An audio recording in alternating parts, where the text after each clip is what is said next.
Hello my students, so today's topic is about rickets. Ricket is a disease of children in which growing bone becomes soft or rubbery and are easily deformed. It results from inadequate calcification of extracellular bone matrix usually caused by vitamin D deficiency. So rickets mostly बच्चों में होती है जिनकी as 1 year से कम होती है। इसमें ये होता क्या है कि बॉडी में विटामिन डी की डेफिशिएंसी हो जाती है जिसकी वजह से बोन सॉफ्ट और ब्रिटल होगी। विटामिन डी का मेन फंक्शन ये है कि बॉडी में इंपॉर्टेंट न्यूट्रिएंट को एब्जॉर्ब करवाता है like calcium and phosphate. Calcium need for stronger bone and phosphate need growth maintenance and repair of bone.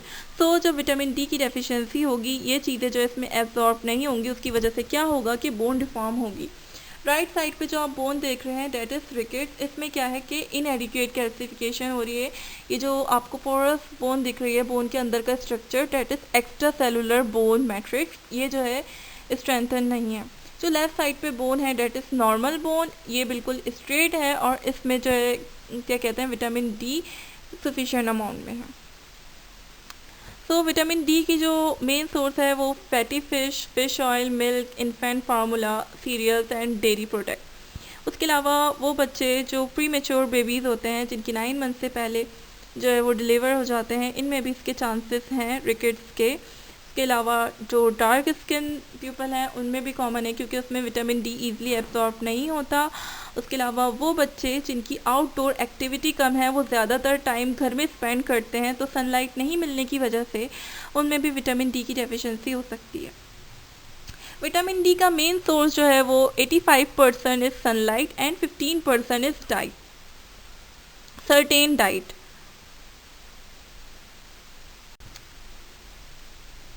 So in rickets right side पे जो बोन है that is bone with ricket. इसमें जो brown part shows growth plate and also called epiphyseal growth plate. इसमें क्या होता है कि बोन सेल जो है वो ऑसिफाई नहीं हो पाते due to vitamin D deficiency, जिसकी वजह से जो बोन सेल है वो वीक और सॉफ्ट और ब्रिटल हो जाती है। सही, तो इसकी एग्जांपल आप ऐसे ले लें, जब बच्चा खड़ा होता है तो उसके नीज पे इतना प्रेशर पड़ता है जिसकी वजह से जो है वो बो लेग्स हो जाती है। As compare to the left side the bone is normal और इसकी ग्रोथ प्लेट में बोन जो है नॉर्मली ऑसिफाई हो रही है and it is strong hard bone. Instead of it in ricket, new bone form at the epiphyseal growth plate fail to ossify that cause bow leg. Now I discuss 10 important clinical features in rickets. The first one is delayed closure of Fontanelles. It is also called a soft spot, a gap between the bone of the baby skull. So ये Fontanelles को soft spot कहा जाता है। You can see ये जो blue color का है ये जो है नॉर्मली हर चाइल्ड में होता है और ये टाइम के साथ साथ क्लोज हो जाता है, लेकिन वो बच्चे जिनमें रिकेट्स होता है इसकी क्लोजर जो है वो डिलेड हो जाती है। Next one is frontal bossing. सही, it's a prominent forehead. You can see that is the red part. इसमें क्या होता है कि फोरहेड बहुत ज़्यादा प्रोमिनेंट होता है और बहुत आगे की तरफ निकला हुआ होता है। Third one is dental hypoplasia. तो dental hypoplasia tooth enamel doesn't develop properly or thin or missing part of the tooth। इसमें क्या होता है tooth enamel is the white part of the tooth, तो वो properly develop नहीं हो पाता और एक से ज़्यादा जो है दांत जो है वो missing भी होते हैं। Next is pectus carinatum. It is also called a pigeon chest and pigeon breast and it is a protrusion of sternum and ribs। इसमें क्या होता है कि sternum और ribs हैं वो आगे की तरफ प्रोट्यूड की हुई होती हैं, निकली हुई होती हैं।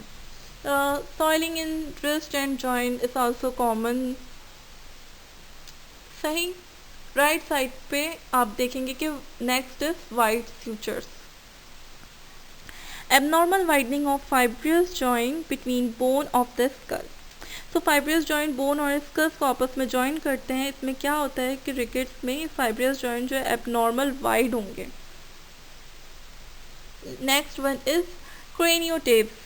Craniotapes is softening or thinning of the skull. It means कि स्कल इतना ज़्यादा सॉफ्ट और थिन होगा कि अगर हाथ से स्कल पे हल्का सा भी प्रेशर दें तो उस जगह जो एक गड्ढा बन जाएगा। Rachitic rosary.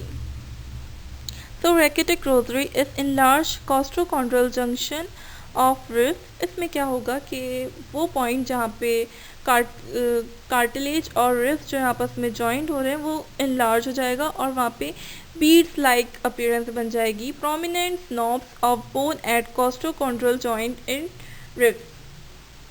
The next is Harrison sulcus. It is also called Harrison groove, and it is a groove at the lower end of rib cage. इसको Harrison sulcus इसलिए कहते हैं कि rib cage के एंड में क्या होगा कि ग्रूव बन जाएगा, लाइक एक लाइनिंग सी बन जाएगी. Next is bowing of legs, that is called bow leg. इसमें क्या होता है कि बोन जो है वो इतनी ज़्यादा सॉफ्ट और ब्रिटल हो जाती हैं कि जब बच्चा खड़ा होता है तो उसके प्रेशर की वजह से जो है लेग इस तरीके से बो हो जाती है. बहुत रेयर केसेस में जो है नॉक नीज भी हो जाते हैं. Causes of rickets. So the main cause of rickets is vitamin D deficiency. So vitamin D can get 85% from sunlight and further 15% from diet. So वो बच्चे जो कि सनलाइट में ज़्यादा नहीं रहते, वो ज़्यादातर जो है घर में रहते हैं, उनकी आउटडोर एक्टिविटीज़ कम होती है, तो उनमें विटामिन डी डेफिशिएंसी हो सकती है. इसके अलावा वो जो डार्क स्किन चिल्ड्रन है उसमें क्या होता है, विटामिन डी एब्जॉर्ब नहीं होता. दैन वो बच्चे जो कि सन स्क्रीन का यूज़ बहुत ज़्यादा करते हैं या जिनके घर में सनलाइट नहीं आती, विंडो क्लोज रहती है, उनमें भी ये हो सकता है. Next is diet. A diet low in calcium and phosphate. तो ये अगर कोई ऐसी डाइट ले रहा है जिसमें कैल्शियम और फॉस्फेट कम है तो उसकी वजह से भी रिकेट्स हो सकता है, विटामिन डी डेफिशिएंसी हो सकती है. तो ऐसी डाइट लें जिसमें कैल्शियम और फॉस्फेट ज़्यादा है. ज़्यादातर डेयरी प्रोडक्ट का यूज़ करें. उसके अलावा fish, cereals and orange juices. The third one is we have to discuss it previously. हम इसको पहले बता चुके हैं, that's not getting enough sunlight. Now I discuss symptoms. First one is late growth. वो बच्चे जिनमें रिकेट्स होता है उनकी बोन बहुत ज़्यादा वीक और ब्रिटल हो जाती है, उसके अलावा उनकी ग्रो बहुत डिले होती है. Next is delayed motor skill like walking, running. वो जो है उनकी मोटर स्किल्स जो है बहुत ज़्यादा देर में होती है और जो है उनको वॉकिंग के लिए भी एम्बुलेटरी डिवाइसेस की ज़रूरत होती है, like walker and crunches. Next is pain in the spine, pelvis and legs. Spine, pelvis और लेग्स इन रीजन में मोस्टली उनके पेन रहता है. मसल वीकनेस होती है, मसल जो है वो बहुत ज़्यादा वीक होंगे और मसल टून बहुत ज़्यादा जो है वो कम होगी. Next is tight muscle tone, that is muscle spasticity. Muscle tone इतनी ज़्यादा टाइट होती है और कम होती है कि उनको मूवमेंट में मसला होता है. Breathing sound that are not regular. अगर उनकी ब्रीथिंग साउंड सुनी जाए वो रेगुलर नहीं होगी as compare to normal child. Pull act और knock knees.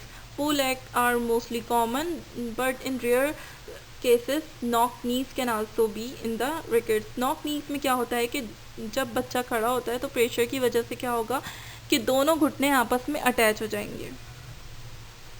Thickening of wrist and ankles. Wrist और एंकल जॉइंट जो होंगे उनके बहुत ज़्यादा थिकनिंग हो जाएगी, चौड़े हो जाएंगी और उसके अलावा उसमें सॉइलिंग होगी.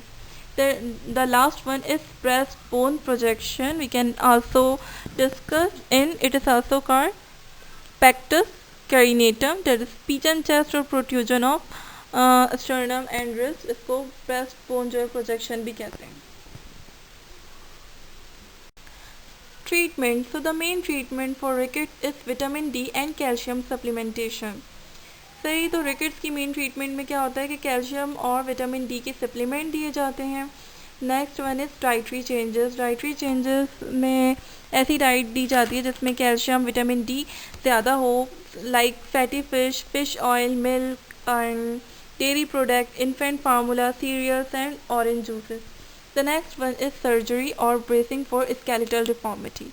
अगर कोई स्केलेटल डिफॉर्मिटी है तो उसके लिए सर्जरी की जाती है और ब्रेसिंग दिए जाते हैं ताकि वो पार्ट को प्रोटेक्ट करें और सपोर्ट प्रोवाइड करें. मोस्ट कॉमनली रिकेट्स में ये ब्रेस जो है पेशेंट को प्रेफर किया जाता है to support knee and ankle joint. Body makes vitamin D when it's exposed to ultraviolet rays from the sun. The best source of vitamin D is cheese, margarine, butter, fortified milk, healthy cereal and fatty fish. So take care of your diet and don't forget to like and subscribe my channel. Allah Hafiz.